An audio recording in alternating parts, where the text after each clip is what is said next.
Assalamualaikum warahmatullahi wabarakatuh. Saya akan menjelaskan bab 3 tentang kebijakan moneter. Kebijakan moneter merupakan salah satu kebijakan ekonomi makro yang sangat berperan untuk mengatur dan menjaga stabilitas jumlah uang beredar di masyarakat. Apabila jumlah uang beredar di dalam suatu perekonomian kurang dari yang dibutuhkan, maka negara tersebut cenderung mengalami kelesuan ekonomi. Sedangkan jika jumlah uang beredar dalam suatu perekonomian melebihi yang dibutuhkan, maka negara tersebut cenderung mengalami inflasi yang tinggi. Untuk mencapai dan memelihara kestabilan nilai rupiah, Bank Indonesia antara lain memiliki tugas menetapkan dan melaksanakan kebijakan moneter. Undang-Undang Nomor 23 Tahun 1999. Selanjutnya saya jelaskan pengertian kebijakan moneter. Secara umum dapat didefinisikan bahwa kebijakan moneter adalah semua tindakan pemerintah untuk mengendalikan jalannya kehidupan ekonomi nasional ke arah yang diinginkan melalui pengendalian jumlah uang yang beredar.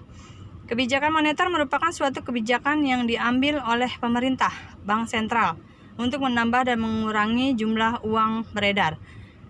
Tujuan akhir dilaksanakannya kebijakan moneter adalah tercapainya kestabilan ekonomi yang ditandai dengan peningkatan kesempatan kerja.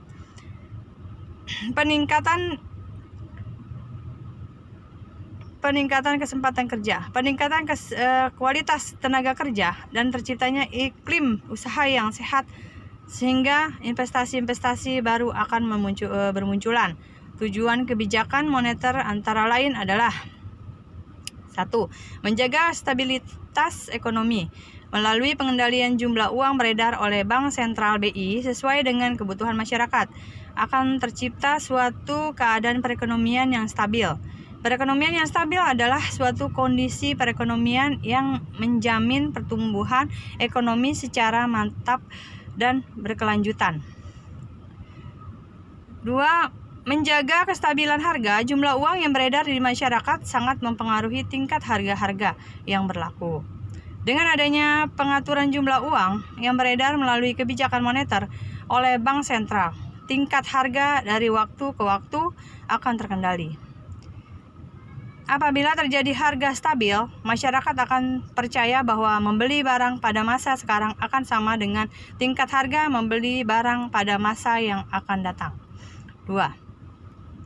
Meningkatkan kesempatan kerja.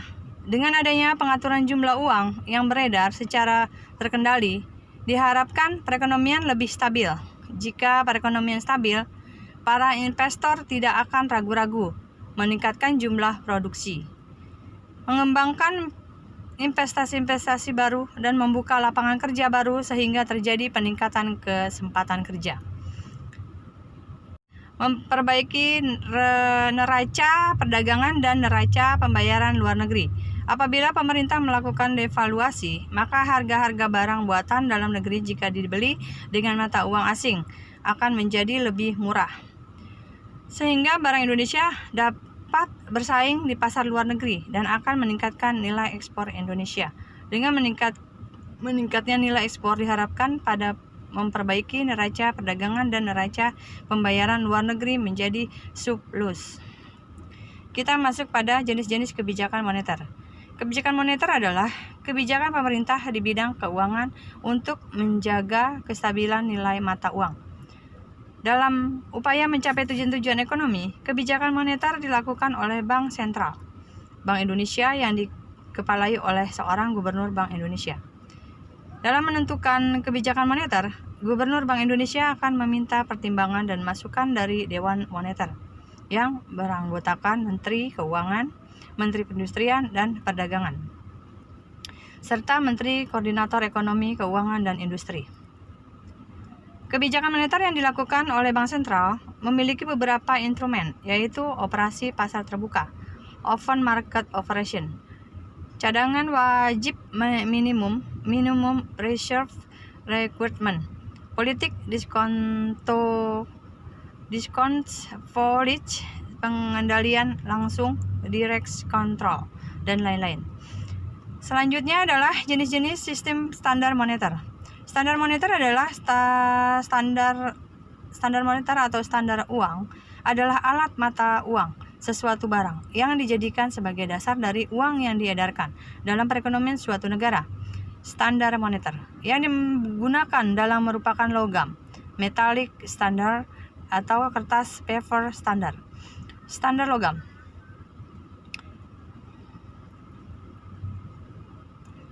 Standar logam, metalik standar. Dalam standar logam, uang yang diedarkan dalam masyarakat didasarkan pada suatu jumlah logam tertentu, misalnya emas, perak, ataupun keduanya. Dalam sejarah uang, kita mengenal macam-macam standar logam, yaitu standar tunggal, standar pincang, dan standar kembar. 2. Standar tunggal, monometallics. Standar tunggal adalah suatu sistem peredaran uang yang didasarkan pada satu jenis logam sebagai logam standar untuk membuat mata uang. Apabila logam yang dipergunakan sebagai dasar dari uang adalah emas, maka disebut standar emas. Sedangkan jika logam yang dipergunakan adalah perak, maka disebut standar perak. 3. Standar pincang. Standar pincang adalah suatu sistem peredaran uang yang didasarkan pada satu jenis logam saja, tetapi dalam perekonomian beredar pula mata uang logam lain yang bukan mata uang standar. Misalnya, logam emas sebagai mata uang standar, tetapi dalam perekonomian beredar pula mata uang perak sebagai alat pembayaran yang sah.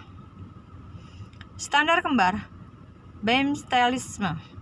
Standar kembar adalah suatu sistem peredaran uang yang didasarkan pada dua jenis logam atau mata uang, yaitu mata uang standar emas dan mata uang standar perak. 5. Standar kertas, paper standard. Dewasa ini hampir semua negara menganut sistem standar kertas, termasuk juga Indonesia. Dalam sistem standar kertas, peredaran uang tidak lagi didasarkan pada salah satu logam. Mata uang kertas diterima sebagai alat pembayaran yang sah, terutama berdasarkan kepercayaan masyarakat terhadap badan yang mengeluarkan Bank Sentral Bank Indonesia, dan dijamin dengan undang-undang. Uang kertas yang diedarkan oleh Bank Sentral ini tidak dapat ditukarkan dengan sejumlah logam yang ada pada bank walaupun dia tetap beredar sebagai alat pembayaran yang sah. Kita lanjut pada penjelasan kelebihan dan kekurangan sistem standar moneter. Kelebihan standar emas. Sangat mudah dalam melakukan konversi antara mata uang negara satu dengan mata uang negara yang lain. 2. Relatif stabilnya nilai tukar antara mata uang satu dengan yang lain dan antar setiap mata uang dengan barang-barang, yaitu tingkat harga-harga. Kekurangan standar emas. Jumlah emas yang tersedia semakin tidak cukup untuk menunjang transaksi. Kekurangan standar emas. Jumlah emas yang terdiri semakin tidak cukup untuk menunjang transaksi perdagangan nasional maupun internasional yang semakin meningkat. 2. Krisis likuiditas. Karena tidak cukupnya alat pembayaran untuk menyanggah volume transaksi yang semakin besar. Kelebihan standar kertas. 1. Kertas relatif mudah diperoleh dan mudah sebagai bahan untuk membuat uang kertas. 2. Uang kertas sebagai uang kepercayaan, alat pembayaran yang sah dan dijamin dengan undang-undang. Kekurangan standar kertas. Tidak mempunyai nilai intrinsik. Nilai intrinsiknya hampir 0. 2. Rentan terhadap pemalsuan uang, terutama uang kertas yang nilainya besar. Itulah penjelasan saya tentang kebijakan moneter. Semoga bermanfaat. Terima kasih. Wassalamualaikum warahmatullahi wabarakatuh.